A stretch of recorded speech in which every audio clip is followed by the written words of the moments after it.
केवल मेरे को और भगवंत मान को गालियां देते हैं। बादल, सुखबीर बादल का नाम भी नहीं लेते। सुखबीर बादल साहब केवल और मेरे को और भगवंत मान को गालियां देते हैं। वो चन्नी साहब का कभी नाम ले देते हैं। प्रियंका गांधी आई, केवल मेरे को गालियां दे रही थी। ऐसे लगता है जैसे ये सारे इकट्ठे हो गए हैं और इकट्ठे होके एक ही भाषा बोलते हैं, एक ही इनकी शब्दावली है सबकी। ये सारे ऐसे लगता है इकट्ठे हो गए और इकट्ठे होके ये हम लोगों को गालियां दे रहे हैं। हमारा कसूर क्या है? हम पंजाब में जगह जगह जा रहे हैं, कोने कोने में जा रहे हैं, प्रेस कॉन्फ्रेंस भी करते हैं, इंटरव्यू भी करते हैं। उसमें हम यही तो कह रहे हैं कि दिल्ली में हमने स्कूल अच्छे किए, हमें वोट दो, हम यहां भी स्कूल अच्छे करेंगे।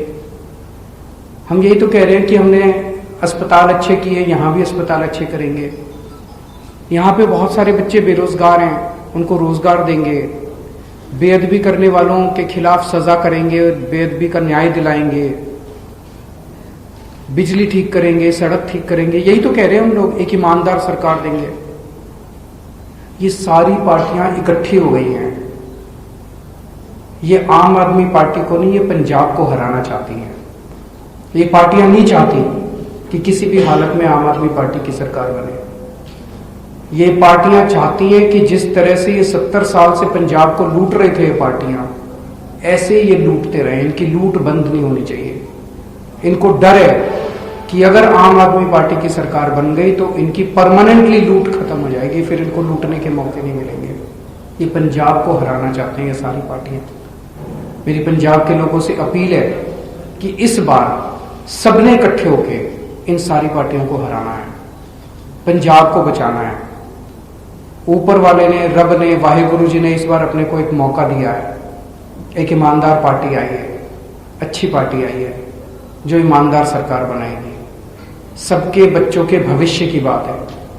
तो सारे जने मिलके इस बार इन सारी दूसरी रवायती पार्टियों को हराना है और एक नया सिस्टम बनाना है, अच्छा सिस्टम बनाना है। चुनाव के 3-4 दिन रह गए। अब दारू और पैसा बंटना चालू होगा। मेरी सब लोगों से, पंजाब के सब लोगों से अपील है,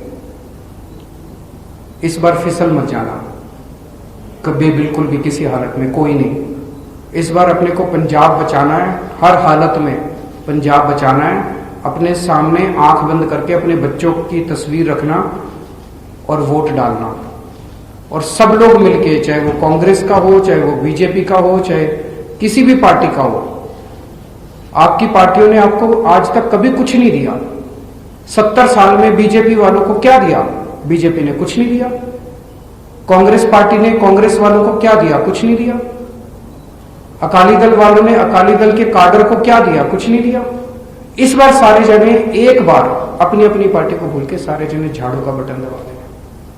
आपके कोई प्रश्न तो थे? सर, केजरीवाल जी, जो आपके द्वारा अपने विक्रम मजीठिया के साथ जो समझौता हुआ था, उस बात को लगातार उठाया जा रहा है कि विक्रम मजीठिया के खिलाफ आरोप। आज ही जैसे चन्नी जी ने कहा कि केजरीवाल आमतौर पर माफी मांग लेते हैं, वो कैसे बात करेंगे पंजाब की, इसके बारे में? चन्नी साहब तो देखो जी, मैं आपको बताता हूँ, वो सुबह से शाम तक वो केवल मेरे को ही गालियां देते हैं। आजकल वो रात को सो भी नहीं पा रहे। वो रात को सोते हैं, आंख बंद करते हैं, जैसे ही आंख बंद करते हैं उनके सपने में मैं भूत की तरह आता हूं और फिर वो एकदम से अचानक डर के उठ जाते हैं। जितने पंजाब को लूटने वाले आगू हैं जो आज तक लूट रहे थे, उनके सारों के सपने में आने लगा हूं आजकल मैं, और वो पूरी पूरी रात नहीं सो पा रहे। जिस किस्म के बयान चन्नी साहब कर रहे हैं उससे तो यही लगता है कि काफी दिनों से सोए नहीं है, काफी दिनों से उनको आराम की सख्त जरूरत है। इसीलिए वो बेतुके बयान 24 घंटे मेरे खिलाफ करते रहते हैं।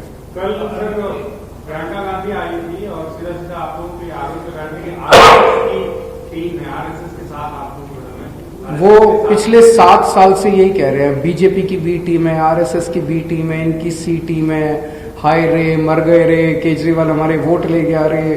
वो रोते रहेंगे, धीरे धीरे खत्म हो जाएगी कांग्रेस। सर, अमित शाह के पंजाब में थे तो उन्होंने कहा था कि केजरीवाल साहब सिर्फ वोट की राजनीति करते हैं, इनका सुरक्षा को लेकर कोई लेना देना नहीं है। फॉरेस्ट है तो हमेशा बढ़ा रहा है, तो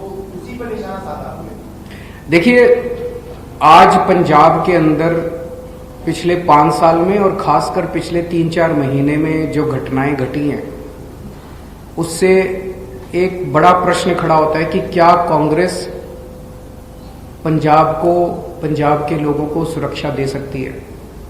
एक तरफ जहां आम पंजाबी अपने आप को सुरक्षित महसूस कर रहा है, महिलाओं के खिलाफ बहुत सारी वारदातें हो रही हैं, आम जनता के बीच में क्रिमिनल आपराधिक घटनाएं बढ़ी हैं। दूसरी तरफ बेअदबी के कई सारे अटेम्प्ट्स हुए हैं पिछले कुछ महीनों में। लुधियाना में बॉम्ब ब्लास्ट हुआ।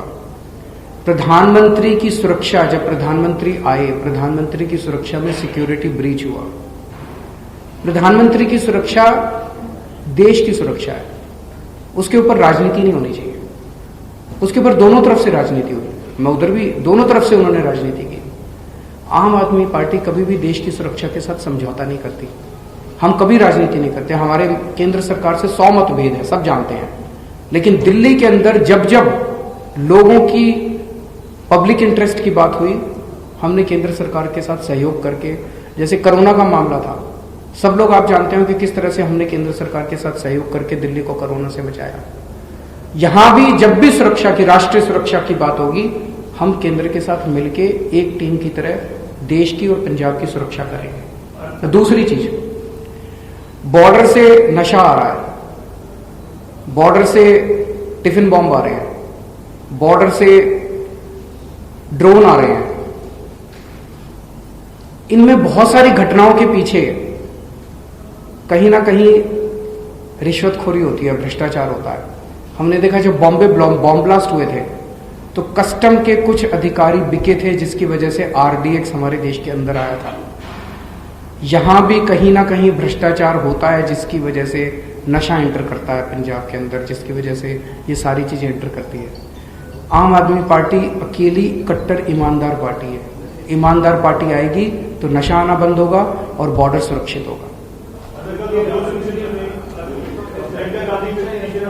एक मिनट,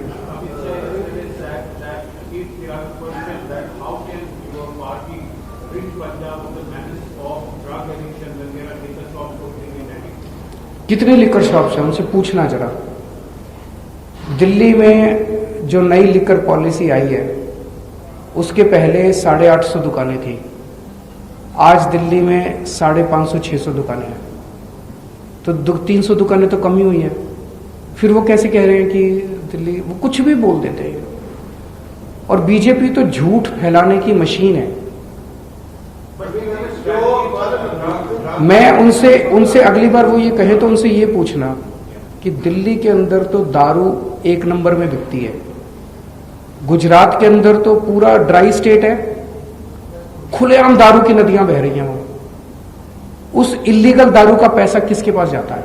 गुजरात के अंदर जो इलीगल दारू बिकती है, उन्होंने प्रोहिबिशन किया हुआ है गुजरात में, जो इलीगल दारू बिकती है उसका पैसा किसके पास जाता है?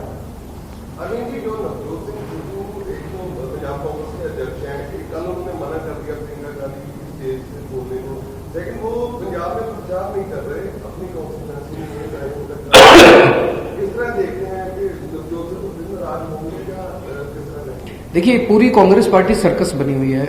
जैसा कल भी मैंने भी बोला था, भगवंत मान जी ने भी बोला था। एक बहुत बड़े नेता हैं, उनका बेटा एक और सीट से लड़ रहा है कांग्रेस को हराने के लिए, और वो नेता जो है वो अपने बेटे के लिए कांग्रेस को हराने के लिए प्रचार करने जा रहे हैं। चन्नी साहब है, उनका भाई दूसरी सीट से लड़ रहा है कांग्रेस को हराने के लिए। राजा वड़िंग कह रहे हैं कि मनप्रीत बादल मेरे को हरा रहा है। ये सारे के सारे कांग्रेसी आपस में एक दूसरे को हराने में लगे हुए हैं। क्या ऐसी पार्टी पंजाब को भविष्य दे सकती है? और दूसरी तरफ जब आप आम आदमी पार्टी की तरफ देखो तो एक अच्छी सुनियोजित सिस्टमैटिक परिवार टीम नजर आती है। ऊपर मैं हूं, पंजाब में भगवंत मान है, नीचे हमारे कैंडिडेट्स चुनाव लड़ रहे हैं, घर घर जाके लोगों को पंजाब की तरक्की की बात कर रहे हैं। जिस घर में प्यार होता है, मोहब्बत होती है, वही बरकत करता है। जहां इतने लड़ाई झगड़े होते हैं वो तो परिवार बिखर जाता है। तो एक आखिरी सवाल, जितना आरोप करते हैं अकाली दल ज्यादा ये कह रहा है कि दिल्ली से सरकार चलेगी, क्या पंजाब के लोगों को आप श्योरिटी दे सकते हैं कि अरविंद केजरीवाल का पंजाब की सरकार में कोई दखल नहीं होगा, जो फैसले में पंजाब नहीं होगी? देखो जी, मैं समझ सकता हूं आप ये प्रश्न क्यों पूछ रहे हैं, क्योंकि जिस तरह से कैप्टन अमरिंदर साहब जब सीएम थे 3-3, 4-4 दिन तक गांधी परिवार के वेटिंग रूम में बैठे रहते थे। हफ्ते में 3-4 गेड़े तो उनके लग ही जाते थे दिल्ली के। कोई भी छोटे से छोटा निर्णय हो वो दिल्ली उनको जाना पड़ता था हाईकमांड के पास। आज चन्नी साहब जो हैं हफ्ते में 5-7 बार तो चले ही जाते हैं दिल्ली। सिद्धू साहब 24 घंटे दिल्ली बैठे रहते हैं। ये सारी कैबिनेट उनकी दिल्ली बैठी रहती है। पिछले 4 महीने में आप मेरे को ये बताओ भगवंत मान कितनी बार दिल्ली आए? 2 बार। जब भी पंजाब का कोई मसला होता है केजरीवाल पंजाब आता है। हमारी पार्टी के सारे निर्णय पंजाब में लिए जाते हैं। हमारी पार्टी पंजाब से चलती है, उनकी पार्टी दिल्ली से चलती है। लेकिन अब अगर हमने दिल्ली में स्कूल बनाए हैं, अस्पताल बनाए, ये ठीक किए, बिजली ठीक की, ये हम तो चाहते हैं कि सारे देश के लोग इससे सीखें। अगर हमने स्कूल अच्छे कर दिए तो बीजेपी का कोई मुख्यमंत्री मुझे कह दे, हम उनको सिखा देंगे। कांग्रेस का कोई मुख्यमंत्री हमें कह दे, हम उनको सिखा देंगे। तो भगवंत मान तो हमारा ही है, उसको तो बताएंगे ही ना कैसे किए। वैसे भगवंत मान यहाँ जो अच्छे काम करेगा वो हम सीख के दिल्ली में करेंगे। देश की बात है वहां पे। पूरे देश में कहीं कोई किसी भी कोने में कोई अच्छा काम हो, सबको सीख के करना चाहिए। उसमें क्या बात है।